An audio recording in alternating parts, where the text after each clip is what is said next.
Welcome to the Raj and Drew Show for Entrepreneurs. I am excited about our topic today. We are going to deep dive into the stages of growth. So everybody that's listening, no matter what stage you are in your business, no matter how many employees you have, no matter what your revenues are, we are going to address specific challenges and specific areas of focus that you need to focus on, no matter what the stage of growth you are in your business. Raj, thank you for being on here today. How you doing today, my friend? I'm doing very well, Drew. Thank you very much. I'm very, very excited about this because all the entrepreneurs out there, they really can go back and really understand, depending on the number of employees, which stage they are, and what are some of the potential challenges even before they go back and figure that out or experience it. Absolutely. So I love it. Yeah, because people can prepare, they can get ready, they can look ahead 1 year, 3 years, whatever it is, and determine, hey, here's where we want to be. Here's what our revenues are going to be. Here's how many employees we think we're going to have. This is the stage of growth we're going to be into and how I have to begin to change my mindset, educate myself. Now, what did Coach Wooden say? He said, when opportunity comes, it's too late to prepare, right? Exactly. Exactly. Yes, very true. Very true.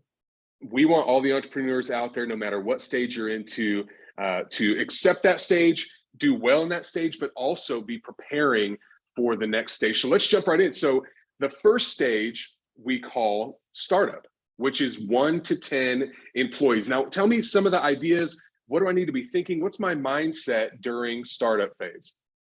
So one of the first thing, basically every stage has got a few non-negotiable rules.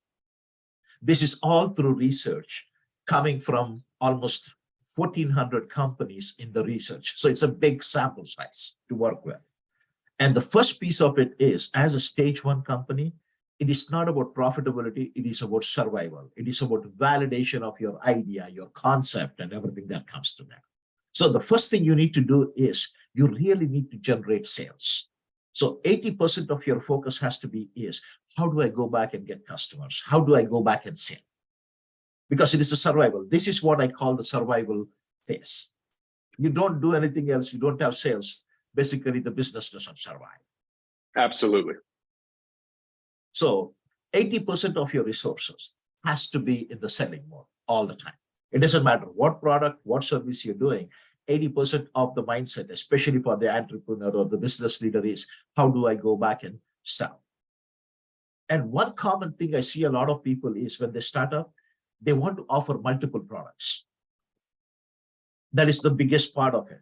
But if you go back and really look at it, do not start with more than 2 or 3 because you don't have the bandwidth, you don't have the level of sophistication. You really have not yet proven to the customer point of view whether this is good or bad. So you can focus on 2 or 3 products and really help them to go back and see where you can generate cash, where you can generate some margins. That's great. So just don't overcomplicate it. Go out there, sell, get good at what those core competencies are as an organization. So when we talk about competencies, what are the top competencies that the entrepreneur, the visionary person, when you've got 1 to 10 employees, you're out there hustling, you're selling, you've got a few products that you're bringing to market that you're really specialized in. What are the competencies that they should have? Since I know that's a part of your process when you work with clients, is you actually measure their top competencies. Yes. So basically, there are 5 competencies that are required for the owner, entrepreneur to be successful in this space. The number 1 would be self-confidence, because they're getting into a new area. A lot of self-confidence is required to overcome the initial challenges, obstacles, whatever they face in that piece of it. Second, emotional intelligence. They really need to go back and really understand what is happening inside them and what is happening outside them. In one of the episodes, we were talking about emotional intelligence and how the 5 factors are there, and those are very critical for survival. And the third piece of it is empathy. Because most of the entrepreneurs are very fascinated about their product or service. That's the reason why they started the company. But they should not go back and neglect what the customer really likes and really have the empathy to understand what the customer needs are and if there are similarities or differences between what we offer and what they need. That's great. So this entrepreneur, they might be by them, they might be a one employee company, just them. And so you're saying that empathy, it goes to the customer to really understand, put yourself in the customer's shoes, understand where they're coming from. Now, in that first stage, does the empathy, let's say you have 5 to 7 employees, is the same thing true? You're beginning to have empathy for your growing employee base, and you're trying to understand where they're coming from and what their needs are. Is that part of the equation as you grow from 1 up to 5, 7? Yes, and the biggest part there is when you're hiring in a stage 1 company like what we're talking about here, a lot of people are very, very reluctant to join. So you go back and try to hire for fit rather than skill. Okay. So you want the culture, you want the mindset, because a startup mindset is very different from a regular job.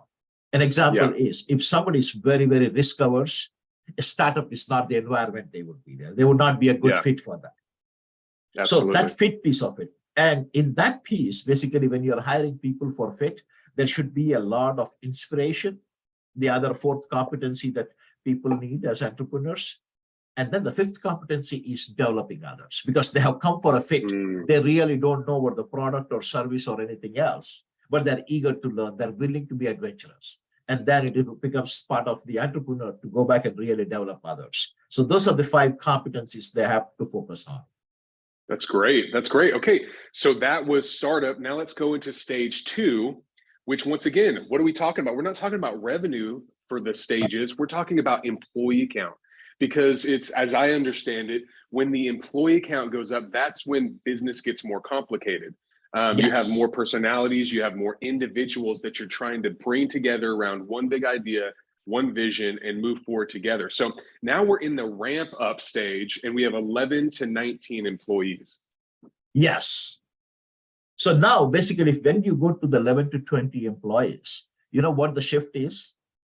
What is it? It is shift from being survival to growing now. Okay. That is the reason why. So again, the survival is much more comfortable at this stage because you have already proven that your product is there. There is a market for it. There are customers, and you had enough cash generated so you could hire and increase the number of employees.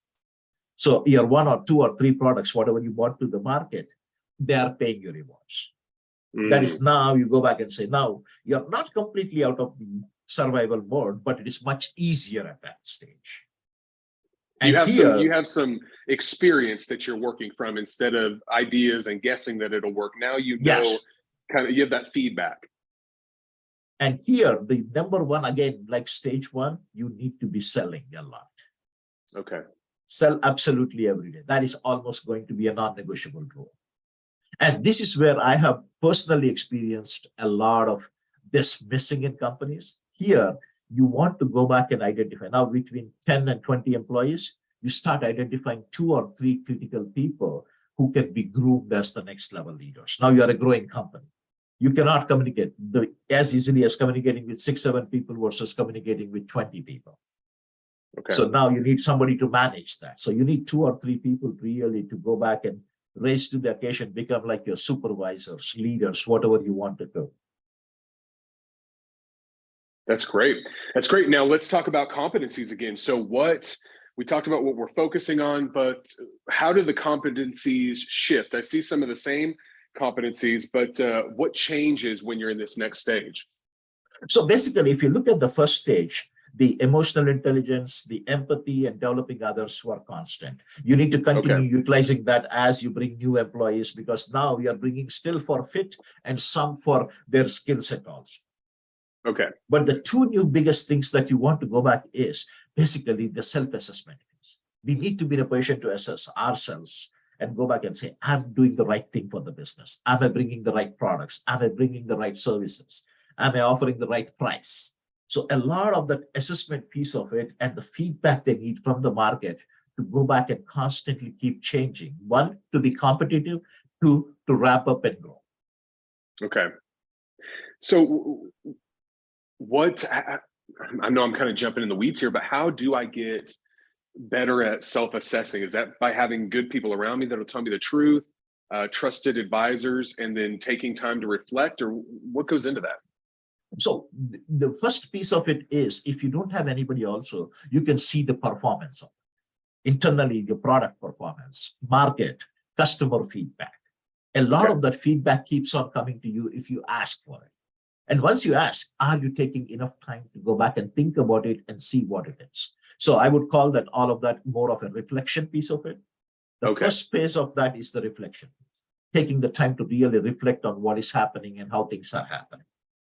And to the second point, definitely go back and bring in some external. If you're not seeing trends, if you're not able to analyze things, then definitely go back and bring in a coach, a mentor, whoever it is who's been there in the business, done that, and they can give you a much more external viewpoint. And they really are not emotionally attached to the feedback or the result. Well, and we discussed a couple of weeks ago, ultimately your foundation has to be a growth mindset versus a fixed mindset. We discussed that in a previous episode of the podcast. And if you're constantly growing, you're constantly recognizing, I have to change if I'm going to be ready for, the next stage in my business, the next stage of life that I'm moving in. If I think that I can experience all this new stuff without reflecting upon where I need to grow and develop, I'm going to end up failing. And so having that as a foundational understanding, I think is probably going to help you with your personal self-assessment. Yes, huge. That is very, very huge for us. Perfect. Stage 3. Now I like this stage 3 we're calling delegation. And this, that's a leadership word if I've ever heard one before, right? Yes. And so we're looking at 20 to 34 employees at stage 3. And this is where the entrepreneurship should be really ready to change its hat and role. So basically, based on the research, if you go back and look at it, an entrepreneur in stage 1 and 2, they're almost wearing 9 different hats. Okay. So now at this stage, when you have between 20 and 34 employees, it is almost near to impossible for somebody to go back and have so many roles and still manage the growth of the company. Yeah. So this is where, remember in stage 2, we were telling about you identify 2 people or 3 people to really start delegating it, right? So now you train them and you really make them much more responsibility and give them the authority to make some decisions on their own. That is the number 1 piece of it. So you go back and meet them, communicate with them, but you allow them to make decisions on their own because now you have trained them for a certain time. Yeah. So I'm really seeing the layers of leadership are starting to appear. The layers of leadership, of management are starting to become more evident within the organizational structure as we go through these different stages. Yes. And the second and the most important piece, until now, we never spoke about really a financial reporting system. We were only focusing on sales and revenue and bringing the money in. But now we need to start looking at it and saying, do we have a good financial system to really understand the profit and loss, the margins, how we are doing? And that healthy financial reporting becomes very critical in this stage because now you have 35 employees. That's a big responsibility from an entrepreneur perspective. 35 families are involved with that. Yeah. So explain to me the 3 faces of a leader at this stage. I know we've got visionaries, like 10%, which it was much larger in the earlier stages. Explain the 60% manager, 30% specialist. What exactly does that mean? So basically, if you go back and look at the role of an entrepreneur, the business owner, or whatever it is, they always have 3 different points of view that they need to focus on. The time and energy spent is different. So when they have a startup like the stage 1 piece of the company, basically they're spending almost 40% of the time on setting up a vision. Because as a startup, if there is no vision, we really don't know where to go. Yeah. They're spending a lot of time on the vision piece of it. And basically they're spending almost 40% because this is their baby. This is their expertise or skill. That's why they wanted to bring it to the table. So they're being the specialist 40%. So those are the 2 things, 40% being the visionary, thinking about the future, where it goes, who's the customer, how do we need to grow and stuff. And 40% is delivering the product or service to the client. And then the 20% of it is being a manager managing things. And through here, solopreneurs, this is a big piece of advice I would give the solopreneurs who are 1 or 2 employees kind of people. When they go back and really come from a corporate world or something, they're working for a salary to this. One of the typical mistakes they make is they go back and say, you know what, if I need to make 100,000, if I charge basically $50 per hour, I work 2,000 hours, I get 100,000. But in reality, if you look at it, they're being the role of a specialist in stage one only 40% of the time. Okay. So they only can bill for 500 hours. Gotcha. So if they bill only for 500 hours and to make 100,000, how much do they need to charge? Yeah.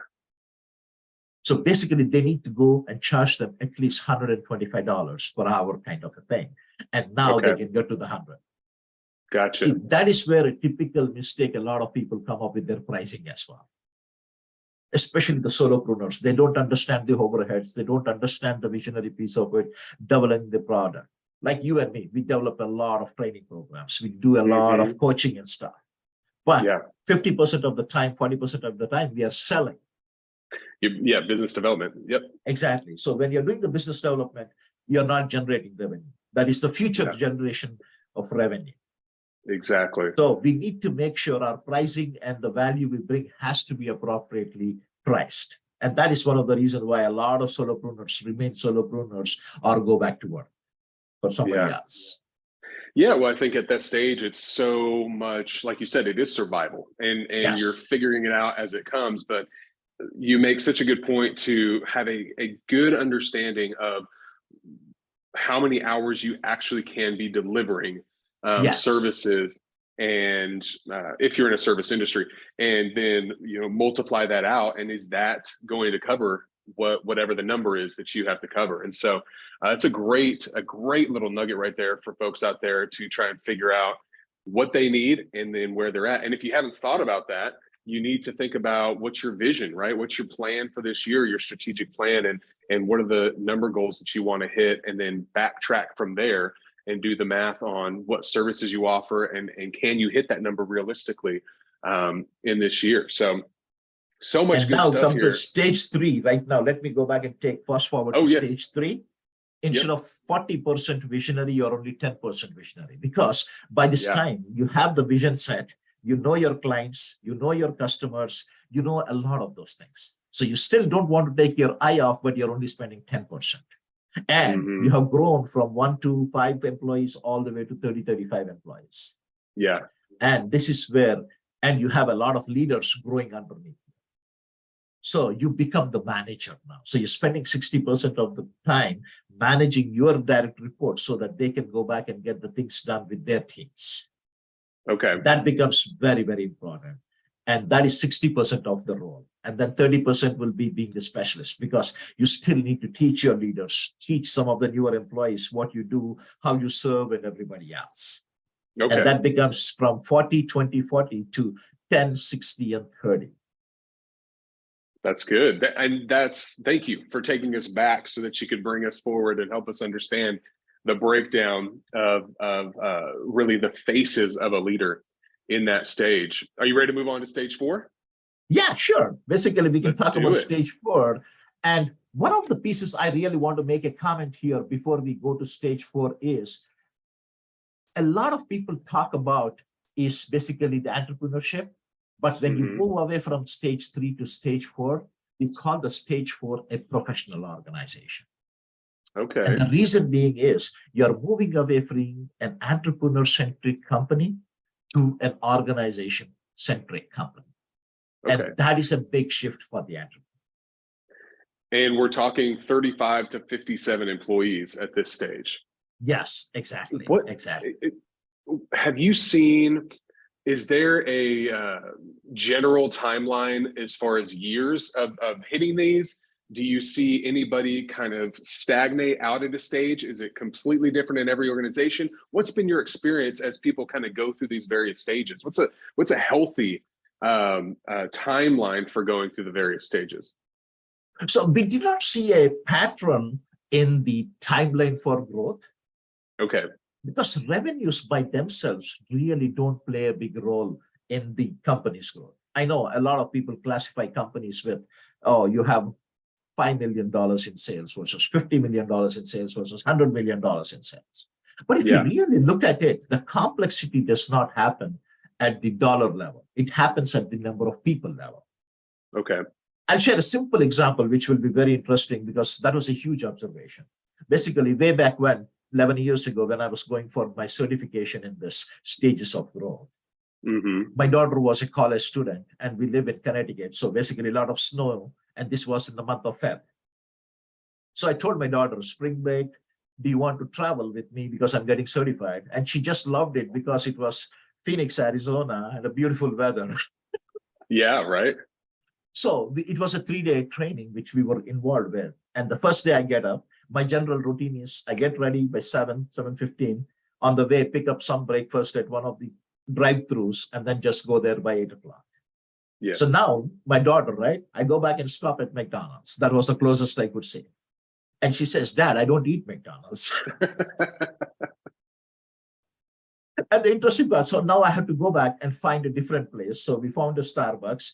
We got up the breakfast, we went. So we were 10-15 minutes late by the time we figured this out. So I thought, okay, that is good. So next day, directly I went to Starbucks. And she said, Dad, I had Starbucks yesterday. We need to find something different today. So we can have a lot of fun about it. But again, we need to find a different place. And I went there. Yeah. So the third day we were smart enough. So the night before we said, okay, what do we want to eat for breakfast? And the planning started. But 2 days I have been attending workshops and trainings and generally I'm never late unless there is a train delay or flight delay or something. But this is the first time it happened. And I said, it is so true because I was in my routine. I know my process. I just go through that. Now I have one person and this is my daughter whom I have known all my life. Right. But still, there was a little bit of difference in my routine and process. It complicates it. Yes. And now you imagine have 3 people, 5 people, 15 people, 20 people, and the complication keeps on increasing. Yes. And that's the reason why entrepreneurs by themselves have to be very, very resilient, open to change, and they need to be focusing on the number of employees because that will determine them the complexity of how their organization is growing and how they need to run it. Yeah, and one of the competencies, the top competencies at this stage is adaptability, which is everything that you were just discussing. So adaptability, and then the second was organizational awareness, which kind of speaks to that professionalism and understanding that we are maybe more of a, would you say you have to become more of a process-oriented organization at that stage? It's okay. Very, very important point there. Basically, if you go back and look at it from stage 1 or stage 2, we were focused more on the profit and the revenue side of it. And then 3, we focused more on the people side of it because we were growing. So we brought in a lot of people. But now communicating with all of these 30 plus people is not an easy task. So you need to create processes and systems around that. So, and that will bring in your efficiencies, productivity to the table. If not, always communicating with so many different layers, we all know the information will get totally distorted by the time a third person or the fourth person get that information. So the process piece of it becomes very, very important. In fact, this is the stage we call the professional stage, stage 4. And we go back and we try to hire people from the industry who has already been there, done that. So they're not used to the entrepreneurship, but they're bringing in the big corporate where they have systems and processes and everything else to really help the organization. And this is where it becomes organization focused, and it is not the visionary or basically the CEO or the entrepreneur focused who built it from this stage. Yeah, and so at this stage too, you're able to attract people who have maybe a 20-year history, and you mentioned risk when we first were discussing those early stages. You have risk-averse people. Now the risk is lowered because you have some processes in place. You have long-time clients. You have maybe a more secure revenue stream, and you can attract those people that that have been there, done that, so to speak, as far as maybe a corporate career. Yes, exactly. So that is where it is. So here you are hiring a lot of people who are very, very professionally, very experienced, working in different phases of life. Okay. So that is what they bring to the table. They bring a lot to the table from their professional experiences and stuff. That's wonderful. Are you ready for stage 5? Yes. Okay. Always so the fun 5. piece of it. So now if you go back and really look at the progression, right? Basically, Now, this is where the integration. So because if you look at stage 4, we are almost to 34, 35 employees. And now we are between 58 and 95 employees. So you're moving a lot of people there. So what you have here, basically you have the departments coming up. So I have the sales department, the marketing department, the finance department, all the different departments are being grown. Earlier, we never had the real departments. There were 3 or 4 leaders working with everybody else. Now it has to be department focused. So each one of them are focused on doing their part to help the organization, but they really need to start working with everybody else as well. And that's the reason why it is called the integration piece of it. Because this integration piece is how are you integrating the management become a nice, big interdepartmental organization where everybody's working with each other. So they have their own goals to work with, but make sure that they got the inputs and they help the other departments to do the same. Yeah, well, and I like that term integration because the first thing I thought of at this stage is when you begin to have departments, that's when you begin to have silos within the organization. And so you're saying instead of getting silos and then having to undo the silos, just don't start getting silos in your business to begin with. Maybe for someone out there that maybe they're in stage 1 and they're thinking silos, I don't know what you're talking about. How would you define silos in a business, or maybe what have you seen? Maybe an example. So if you talk about silos I'm a sales organization. So they put on blinders and say, you know what, my only job is to sell, I will sell. But when you mention basically instead of being silos, yes, we want them to focus on sales, but really they need to be providing a lot more than that. Hey, are you looking at it from the market and hearing what the customer is saying? What are the customers saying about the product, the service, the feedback? A lot of these things can be bought into the organization for improving your products, improving your services. Or what is the market doing? What is the competition doing? A lot of this, because of the salespeople having their foot on the ground there, they can really bring a lot of information. So if they're only selling and they're not bringing this information, a lot of valuable information is lost. Yeah. The same thing, let us say the product development piece. They have come up, they've been to something and they're noticing some beautiful products coming out in the market. They have some great ideas and stuff.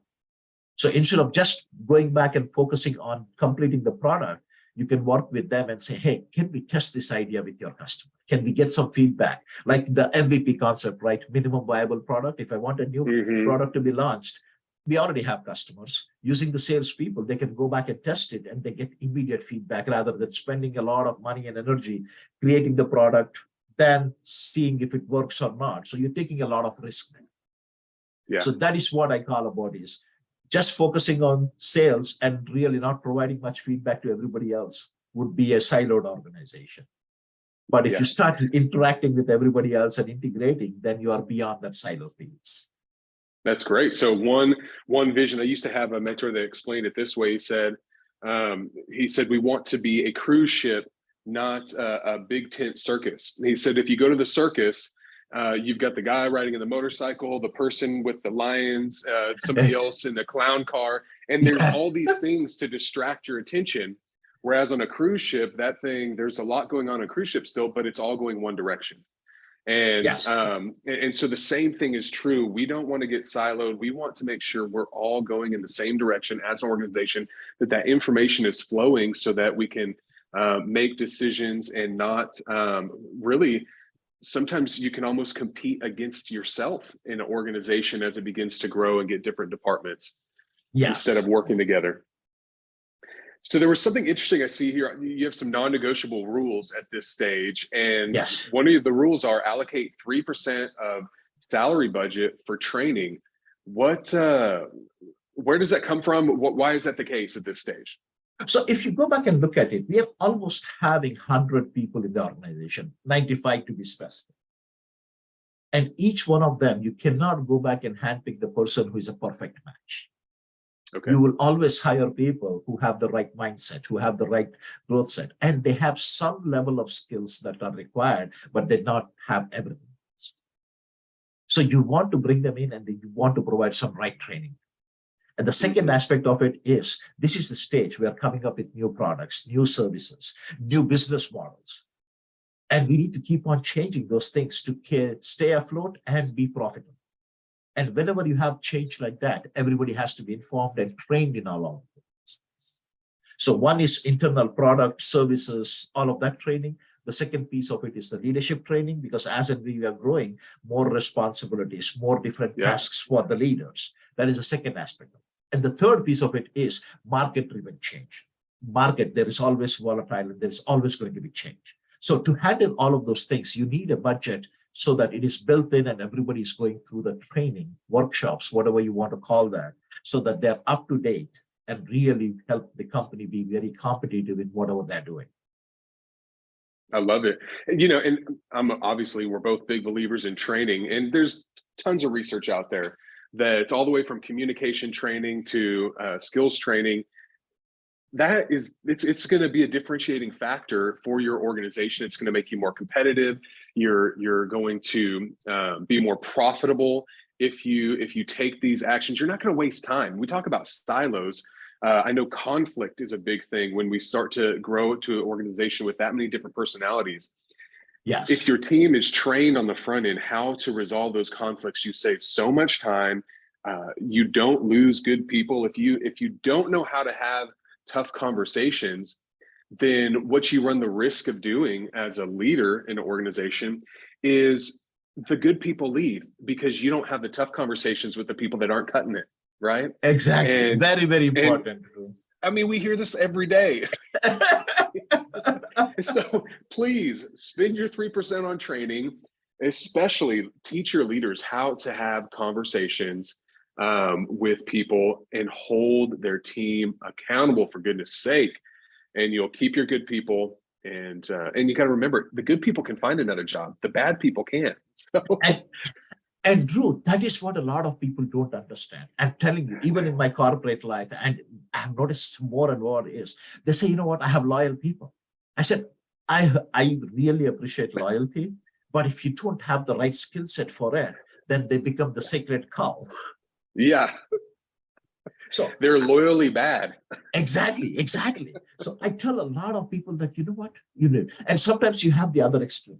They're very, very good in what they do, but culturally they don't fit. Even that is bad for the organization. Mm-hmm. So one of the biggest thing I learned from my GE days is it doesn't matter if you're not a culturally fit or if you don't have the ethics, you're gone. Depending on your top performer, doesn't matter. You're gone. Okay. And basically the bottom 10% non-performer who are not cutting it, even they are gone. Eventually they find a place somewhere else and they're very happy about it. But GE for a lot of years, well, at least I was there, was very, very big on performance and fit. Yeah, that's good. And what's funny is that is more of a entrepreneur mindset, small business mindset, because whenever we see about these organizations, the Enrons of the world that fail, it's because they're just about the public numbers and, what kind of money they can get brought in through shareholders instead of, are we actually operating profitably as an organization? Yes. And that's what I love about small businesses. You can't fake it. You really can't fake small business. You're either doing it or you're not. And there's no two ways about it. So we have got to keep on moving. We got to do stage 6 and 7. So stage 6, you're calling this the strategic stage. So this is 96 to 160 employees. So what does that look like? What are our focus areas, our competencies? What's going on in stage 6?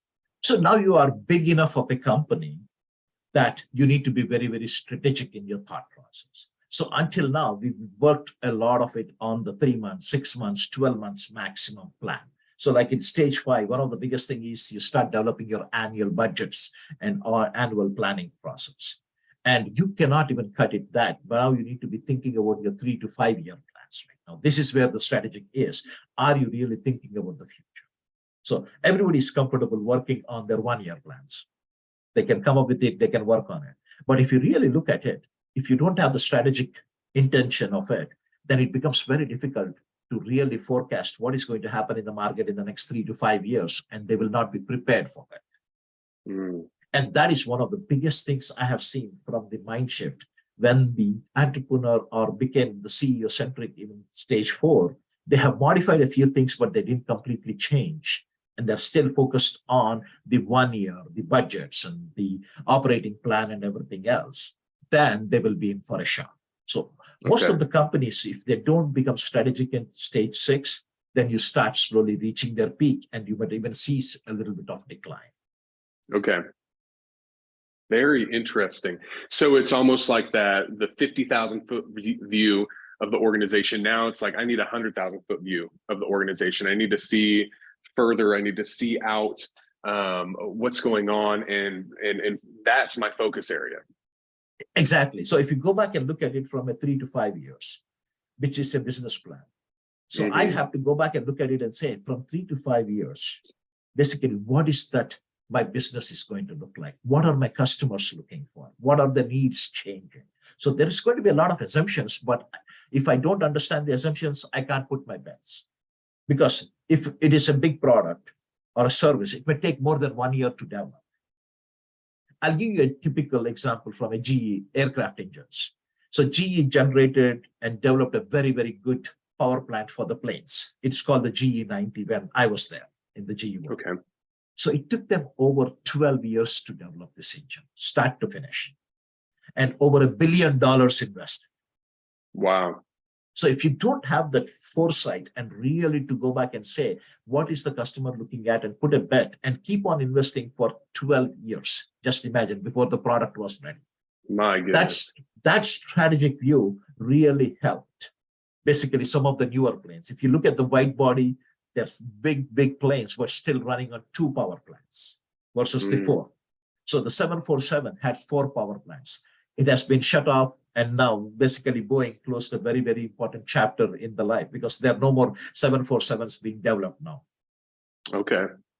And now they have the bigger 777s, which are equally bigger, but they have only 2 power plants, because GE had the vision, Boeing had the vision, they worked on it, and they developed the product for 10 to 12 years. That's amazing. And that is what we need to bring into our business. We are not all making engines. I agree on that. But at least we need to look at the 3 to 5 years and say, who is my customer? What is the market changing? And especially with the global competition and the technology coming, a lot of things is changing. So we need to be on top of that piece of it. And that is what I tell people, 70, 20, 10. I spoke in a few other modules as well, but 70% of your focus is the next 12 months. 20% of your leadership is focusing on year 2 and 3. And 10% of your time you're focusing on year 4 and 5. Okay. That way you're constantly looking at what is the near-term changes, what are the long-term changes, and how am I prepared for them. Yeah. Well, and something else, we've talked a lot about the CEO, founder, and their mindset and how they need to change. But I'm sure that throughout this process in the companies you work for, you're helping them throughout their entire organization, right? Because there are certain things that the second level of leadership needs to understand, and a mindset that they need to change. Can you share with us, maybe in the strategic phase, what's happening with maybe that next level of leadership around the CEO, the founder, the visionary? So basically here, remember what we started with stage 1, right? We were 40, 20, 40. Then we went to stage 3, it dropped down. The visionary piece is 10. Now in a strategic piece of it, now they become again a visionary. Okay. They are really focused not on the day-to-day, because they have really good teams. Remember, we were talking about the functions, basically become specialized, the departments coming up. So each one of the departments, they're working very, very well. Now, the role of the visionary piece of it is, again, going back to the drawing board and say, what do I need to do with the organization 3 to 5 years from today? So they spend 45% of the time, and 50% of the time, they're managing the leaders of this department so that they are working with each other very well, and they're very, very integrated. Okay. That is the role shift for them. And they still bring in the specialists because they started the business, they have that. So they spend 5% here and there. Okay, there is a new product idea or something. They might be there and say, okay, this is what I would give. So like Bill Gates, even as the chairman, he was there as part of the chief technology officer, because whenever there's technology, though he was running a multi-billion-dollar empire, he was there because that was his core competency and wanted to go back and share that piece of it. Yeah, he had some opinions. He was a subject matter expert on that, that topic. Exactly. So now you go back to the 45, 50, 5, but that is the combination of how you're managing. So the management people, the middle managers and stuff, they are managing everything on a day-to-day basis. They have the budgets, they have everything else, and they manage it. So the CEO has enough time to go back and be very, very strategic in their view. Perfect. So this brings us to stage 7, Raj, the visionary stage, 161 to 500 employees. Let's talk about this stage and kind of wrap up these stages of growth. So here, what happens is over the years, the company has started and grown. Now people start getting comfortable with it because they have departments, they have everything else, they have strategic planning and stuff. So basically, they became almost like a cruise liner. So if you look at it from a cruise liner perspective, what does a cruise liner do? Everybody's very comfortable. Everybody has a great job. Everybody's enjoying and everything is great. But now there should be somebody who has to bring in the entrepreneur spirit back, like the stage 1 and 2. Because there will be more speedboats coming along to challenge you. Because there are stage 1, stage 2 companies who are going back and saying, hey, this market is very good. This customer is, I'm going to go after that market. And all the bigger players in the market, again, even at 500 employees, we are not a big fish in the ocean. We are still small compared to some of the bigger fishes there. Yeah, so you can still be very agile. Exactly. So, and not only that, now, until now, when you're stage 4 and 5, the competition is not paying much attention to you because you're still much smaller. But now when you get into the 400, 500 employees, you are on the radar for your competition. They're going back and saying, oh my God, are they going to go back and eat into my business? And they'll start going back. So you need to be very, very smart about it and saying, what are the forces? What is the competition doing? So now it becomes a chess match. You have to be keeping on thinking and stuff. And now again, you need to put on the visionary hat right now. So when you started, you were only 40. In stage 6, you're 45, but here you are 75% visionary. So you're really looking at the big picture because everybody else, your leaders, managers, they're taking care of everything. So you don't need to be in the day-to-day so much other than managing the team, which is going to take 20% of your time. But 75%, you haven't said, what is the innovation? What is that I need to look at? What is the competition doing? Everybody else doing?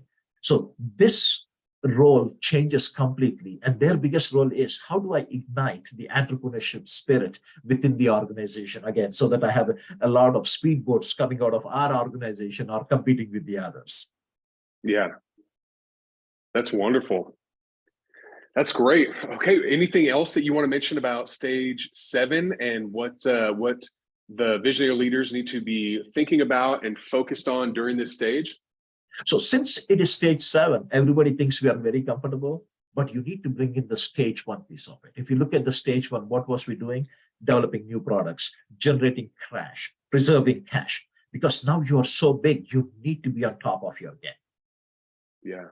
And number 2, now you need to go back company-wide succession planning piece of it. That is very important because as and when you're this big, so you would tend to lose people to the competition or whatever it is. Now you need to be replenishing your talent in the organization. And then the business model, whatever pricing you had and stuff, all of those changes consistently. And this is a place where you need to really go back and look at, because you have a big overhead right now because you have almost 500 employees. So you got a corporate office, you have branches, you have departments. Your org structure is very different. So you need to still go back and look at it and say, hey, am I making enough money? Am I having enough margins so that it is a healthy growth for the organization? So the business model completely has to be evaluated. That's good. That's good. So folks, those are the 7 stages of growth that you are going to go through with your business. And I hope you enjoyed and found value in this episode. I know I did.